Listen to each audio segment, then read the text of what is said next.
এত এত চাক্ষুষ প্রমাণ থাকার পরেও এখনো পর্যন্ত একটি রায় দিতে পারেন নাই। জুলাইয়ের সেই শহীদদের রক্ত এখনো আমরা ভুলে যাই নাই। জুলাই আন্দোলন, জুলাই বিপ্লবের মধ্য দিয়ে বাংলাদেশ আজ এক নতুন সূর্যের স্বপ্ন দেখছে।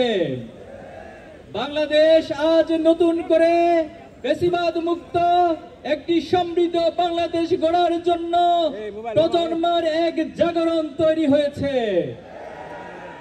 আমরা কি জুলাইকে ভুলে গিয়েছি? জুলাইয়ের সেই শহীদদের রক্ত এখনো আমরা ভুলে যাই নাই। জুলাইয়ের আহত ভাইদের সেই কাতরানো দৃশ্য এখনো আমরা ভুলে যাই নাই। জুলাইয়ের দিনের হাসপাতালগুলোতে চপ চপ রক্ত পড়ার দৃশ্য এখনো আমরা ভুলে যাই নাই। শহীদ পরিবারের, শহীদ মায়েদের, বাবাদের কান্না এখনো থামে নাই। অথচ জুলাইয়ের গণহত্যার বিচার নিয়ে টালবাহানা চলছে।